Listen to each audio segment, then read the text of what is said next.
you're enjoying this content, hit that subscribe button. Join us. New from All Caps Comics, Cyberfrog, Unforgettable Tales on Indiegogo. 2 classic comics presented in color for the first time, plus a Blacklight Salamandroid poster. Back it today, links in the description below. Well, hi everyone, it's Comic Artist Pro Secrets, and I'm Ethan Van Sciver, 27-year veteran of the comic book industry. 20 of those years were spent at DC Comics.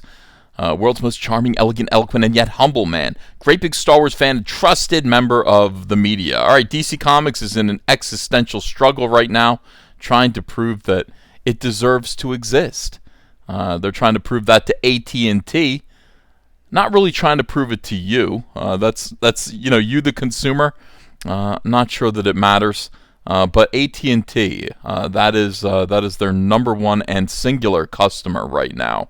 AT&T owns DC Comics, and AT&T is kind of looking to create a new streaming service to get themselves and Warner Brothers out of debt. And they're looking around and they're kind of saying, well, what are some of these? What are some aspects of Warner Brothers that no longer need to exist? And DC Comics is definitely at the top of that list.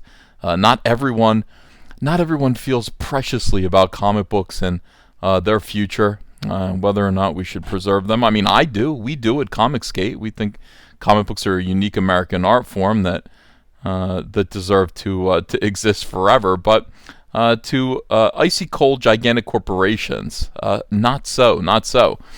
So DC Comics is reacting to all of the change and I think that the threat that they're under by trying to come up with some new way to prove, hey, we deserve to exist, because even if all you're doing with our characters and our properties is creating animated and live action shows for your streaming service, we can help you create new stories to be turned into those things.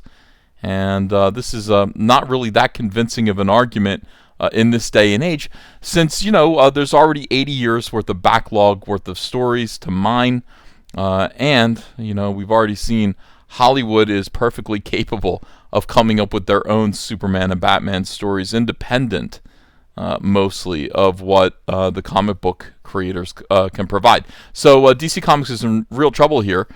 This is their last chance, and from what I'm told by so this is hearsay, but a source who's close to the source lets me know that if this doesn't work out, DC Comics is probably going to close its doors. Okay, so the comic book publishing arm of Warner Brothers, DC Comics, will close its door. DC Entertainment will still exist, and they're still going to publish Superman and Batman, or they're still going to put out Superman and Batman stuff, just not comic books.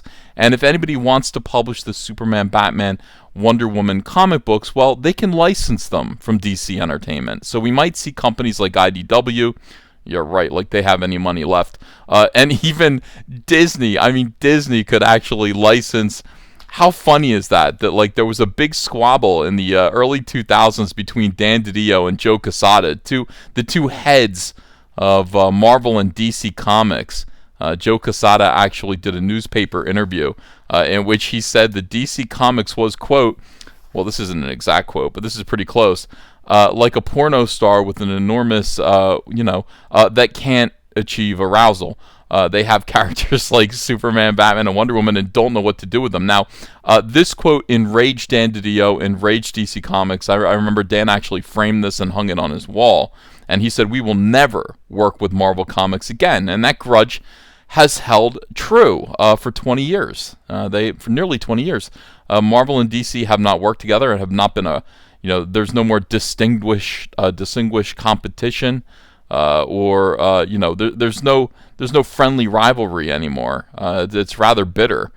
So wouldn't it be funny if, and funny, I don't mean haha, I mean kind of, wouldn't it be funny if the way these characters got to interact again and do a good Marvel and DC crossover was because Disney owned all of it? And I think that's kind of, or at least Disney published all of it through Marvel Comics. I think that could be where we're going from here. So, in any case, to stave off this eventuality, DC Comics has decided to go full SJW for their life. I mean, that's what kills me. For their life, DC Comics has decided to make all of the same mistakes that Marvel Comics made back in 2014, 15, 16, and 17. They are going woke. They're changing their characters. They're replacing their characters. They have excuses for it. They're saying, look, this is going to be Generation 5. This is the 5th generation of our characters. Superman, Batman, Clark Kent, Bruce Wayne. They're either dead or retired or too old or whatever it is.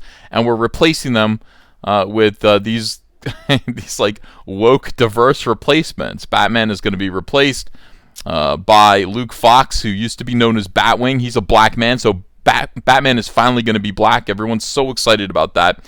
Green Lantern Hal Jordan is being replaced by this character here, Joe Malign, who is a black teenage girl. Seems to be the only thing that Brian Michael Bendis is able to create. He creates the same character over and over again.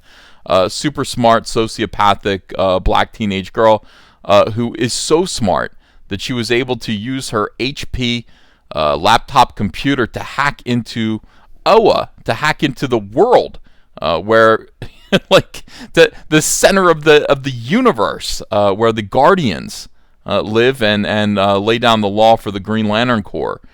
Thus, she was able to hack in and make an artificial Green Lantern ring, hack into their powers, and become something called Teen Lantern. And now, she is officially being awarded, I guess, a ring. She is going to be Green Lantern. Captain Cold Jr., a villain, a son of a villain, is going to be the new Flash, sure. Jonathan Kent, that little kid, is going to grow up and become Superman. Okay, that's fine. Other characters would be aged out. All right, so this is the thing. Initially, they were going to call this 5G. Isn't that funny? It's like the phone companies, Verizon, AT&T. They're all planning on AT&T is planning on rolling out 5G, which would be just awesome. Open air Wi-Fi internet for your phone, I guess. However. And so isn't it great? Hey, look, we're also 5G. We're using your word too. 5G is, I think it's making people's heads literally explode. Like it's poisonous. Like if you use 5G technology, I don't know what it does. It irradiates your head or something like that.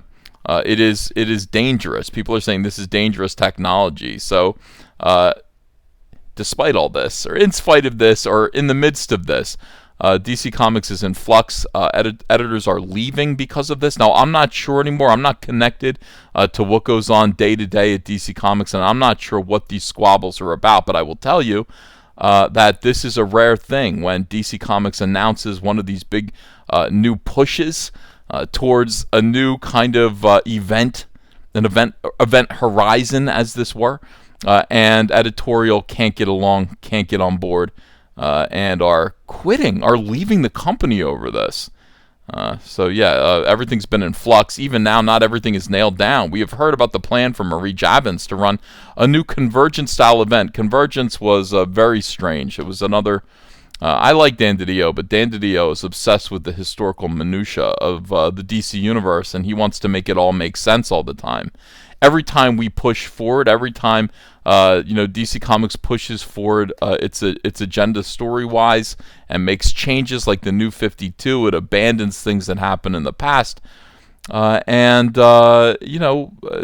Dan wants to make all that make sense when it really doesn't need to. I mean, nobody's really asking for it to all make sense. It's okay, what's the story that I'm supposed to be following? Now, that's all people really want to know, but Convergence style event, Dan's going to make all this stuff make sense so that editorial could get a head start on preparation for 5G.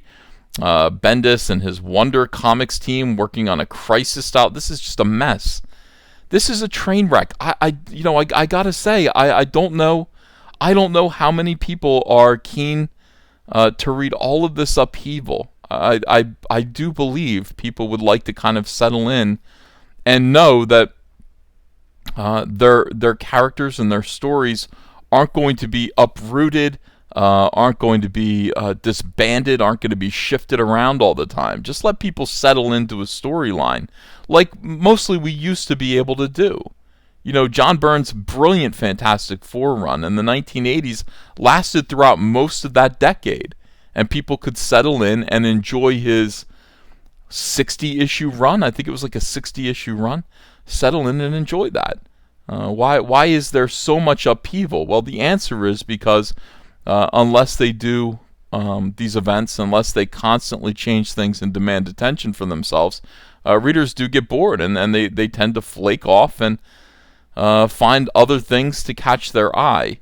And this is happening in a much more macro sense, when it comes to AT&T and their purchase of Warner Brothers as well. So we've got to get attention. We've got to get attention. Now, all of this is, look, isn't this interesting? DC is now calling it, instead of 5G, these people are protesting, 5G is not safe. Yeah, enough people have pointed out that 5G is also the name for the next iteration in mobile phone broadband technology, and it's one that some people consider to be rather controversial. Yeah, people are saying it's dangerous. I don't know if it's dangerous or not. I have no opinion about that, but the fact that people are saying that it is, and that's a common thought, that's a meme that's out there, probably just want to change your very clever label of your event. And yeah, they're calling it, I guess they're going to call it probably Generation 5 now instead. This week, oops, let me go back one here. No, okay, it worked out all right. This week, after announcing the trademark busting Generation 0, Generation 1 was named as a one-shot for May. So clearly, it's going to eventually just be called Generation 5, Age of Tomorrow, scheduled for September, and that is going to be the new name for this event. What can I tell you? It didn't work for Marvel. I understand we're tap dancing. We're tap dancing for dear life here. But yeah, we're probably coming to the end. Unless AT&T is amazingly impressed with what this looks like, it's going to turn out to be. Unless they're bowled over by it, I think AT&T is probably going to want to close the doors of the publishing house. And yeah, that's going to be a big thing for the comic book industry. Expect that to happen, at the end of this year or next year. So we'll follow that, of course. That's what Comic Artist Pro Secrets is.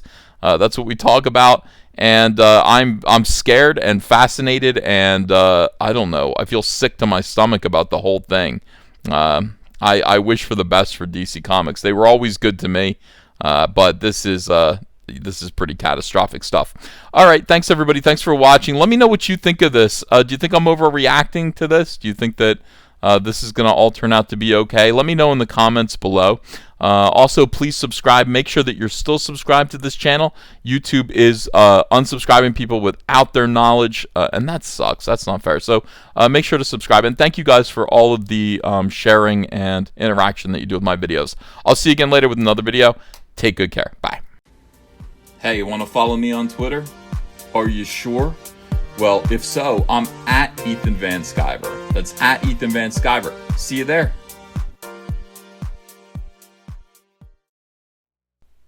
Hey, I got a P.O. box. Want to send me some mail? Send it to Ethan Van Sciver, P.O. Box 607, Marlton, New Jersey, 08053. And I'll probably open it up on the live stream. Thanks very much, everyone.